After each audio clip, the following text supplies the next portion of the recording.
veteran service organizations like Hire Our Heroes or Bunker Labs. Those are two that are VSOs on the current committee. Right. And then we meet on a quarterly basis. We go to Washington, D.C., and we meet there for a full-day meeting. Like I said, it's open to the public. They're also doing conference call and where you can call into the webinar and listen in to the meeting, or you can join in on the webinar. So is that something that all business owners, veteran business owners could join in on that webinar, or is that just for the committee people? It's all, anybody can join in. So veterans can join in, the general public, anybody can call in and be aware of it.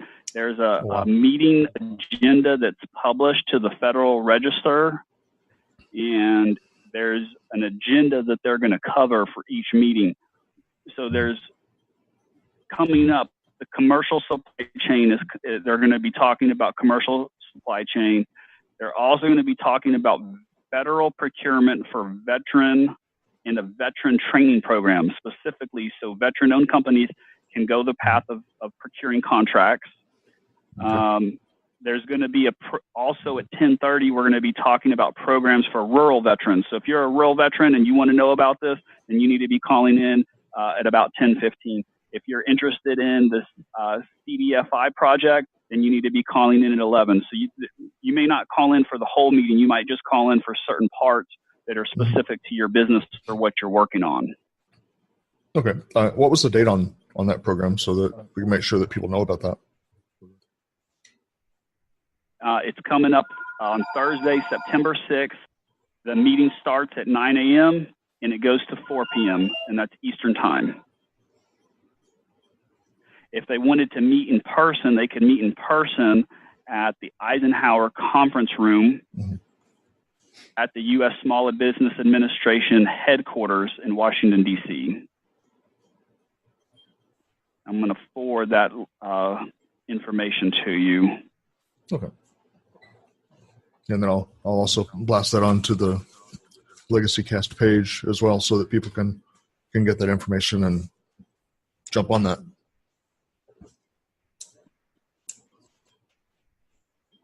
I just put it in the chat for you, or I'm about to. Okay.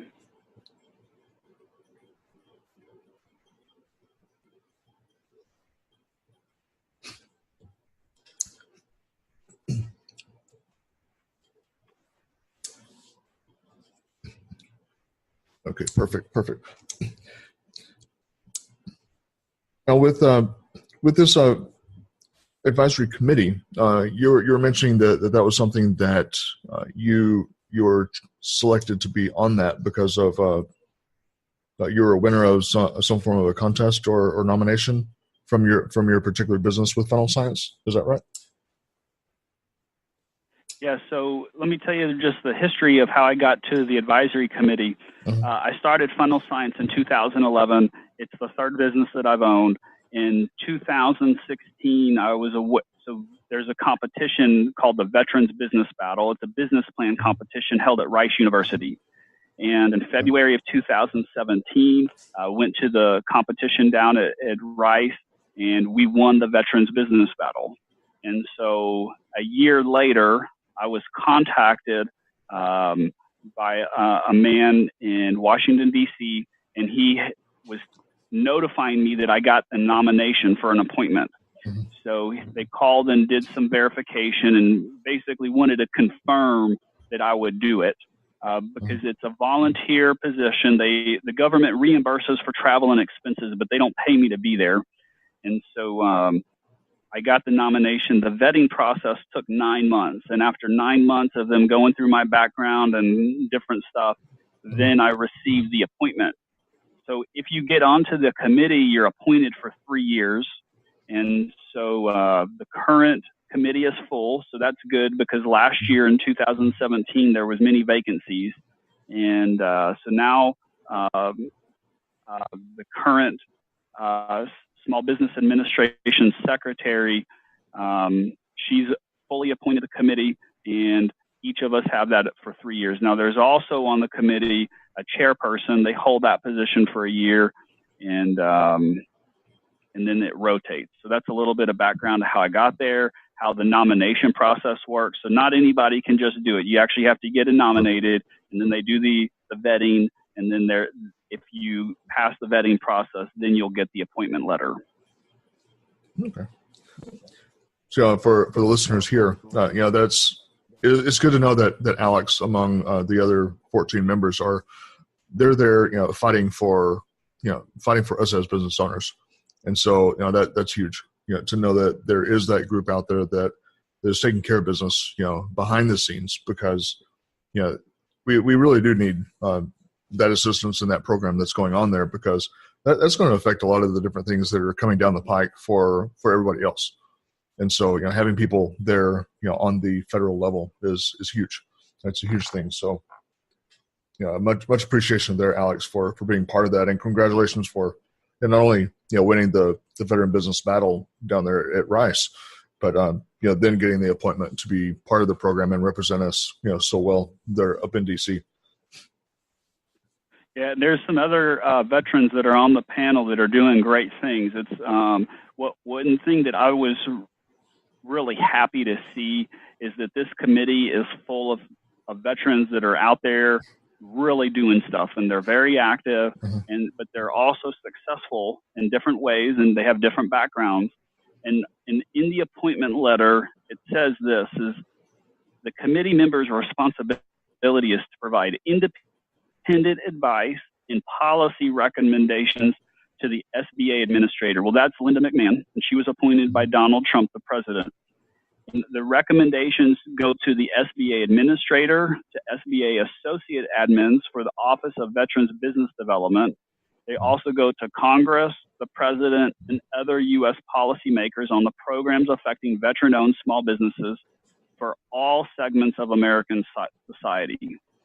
So here, the government, and it's created by law, there is a law that has to form a committee of independent people. So we're not all Republican, we're not all Democrat, it's not anything like that. It's independent, and we get to see and have access to the government, and we can tell them if they're doing a good job or not, and we can scrutinize them, and that's exactly what happened. Now, we're not there just to go and complain and have a bitch session. That's not what it's there. We're there to see, are the programs doing a good job? Are the people asking the right questions? Do the people in the government have the right tools? I've talked to people at the TAPS class and some different VBOCs, Veteran Business Outreach Centers. Right. The VBOC is very important and crucial to the veteran entrepreneur, but most people don't know that. They don't know that they exist. And so as the committee member, we're here, but we're also trying to get the information out through the various channels. And so if you're a veteran entrepreneur, you need to know your Veteran Business Outreach Center. If you're in Texas, or in the Dallas area, there's one at University of Texas in Arlington. These are a free service. All you have to do is call and schedule an appointment, but most people don't know they exist. And so most people don't know the committee exists. Most people think, the government's out to get me and the government's not doing anything for us, but that's not the case. There's a lot going on, but it also has to do with just bridging the gap between what people don't know and showing them what they need to know. Yeah, and you're mentioning the Veterans Business Outreach Center there at UTA. Patrick Alcorn is the gentleman, I believe, that's in charge of that particular one. And so, that's a person to certainly, for the North Texas listeners here, to reach out to him, because, Patrick's a good guy and can help, plug you into a lot of different things. Yeah, there's a lot of things that they can help with, like they can help you with your pre-business plans. They have business plan workshops. They have a lot to do with helping you form your concepts. So these are for basically a pre-revenue startup. Now, if you're running your business already, they have different types of training programs. If you're selling international, the SBA has different loan opportunities where 90% guaranteed if you're doing exports. So this is something that the VBOC can help with. Maybe you just need access to capital and you're looking for an SBA loan or maybe a micro loan at your VBOC. That is where you go. So it's not just good people, but they have good information and they can get you connected to what you need to know as a business owner to be more successful. Sure. Yeah. Awesome information there, Alex. And, I hope that some of the listeners here are taking notes, and, if you're driving, replay the broadcast and, take notes when you get back to your house or to your office, because this is some really valuable information that, I hope that some of the veteran listeners are taking advantage of, because, it's there for you. And so, certainly, take full advantage of it, because like Alex mentioned, it's put into place by law. And so, take advantage of what's out there, because tax dollars are paying for it. And as veteran business owners, you're entitled to it. Yeah, that's key. There's a lot of things that you're entitled to or have access to. The veteran just needs to make the first step and reach out. Maybe you have to make Sure. the second or third step and do the follow-up and make sure you go to your appointments. But there's different groups around that are very active in promoting veterans to be successful and giving you the tools. And so, but a lot of guys don't know about it, is they're just not doing the research, or when they're in the TAPS class, they're not really paying attention to the Boost the Business program. But there are there's lots of free training, and oftentimes people just need help getting access to information. And once you show them the way, then they can take it from there. And so that's where these VBOCs really fit in. So I strongly recommend that everybody get connected, know what region you're in. You can look that up on the SBA website. It's real simple. You just go to Google and type in Veterans Business Outreach Center, and then there's 22 offices around the country, and just make contact with them. There's also other organizations around the VBOCs they're connected to. So they may not have one in your city, but there's different people closer to that can help out. Sure. Yeah, good information there, man. Now, as far as kind of getting back on some of the legacy conversation with you,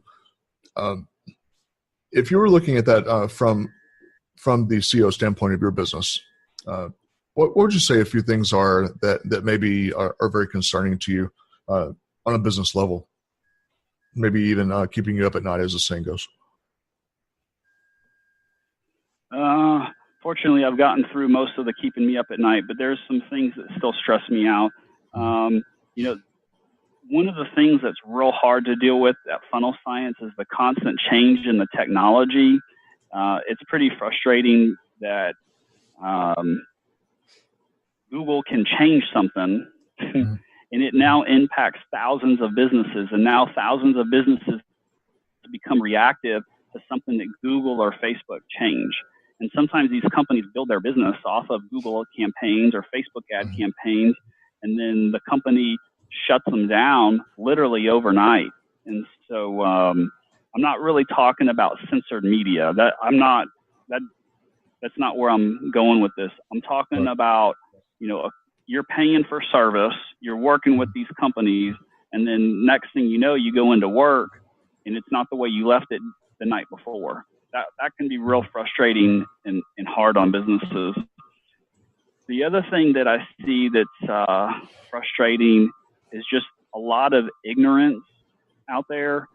People starting a business, and they really shouldn't be starting a business yet. They're in business and they're doing a bad job, and they just need to get the education and training. Now, sometimes you have to learn through the University of Hard Knocks, but then there's other times where people are just not realistic in their plan. They're going and trying to execute a plan.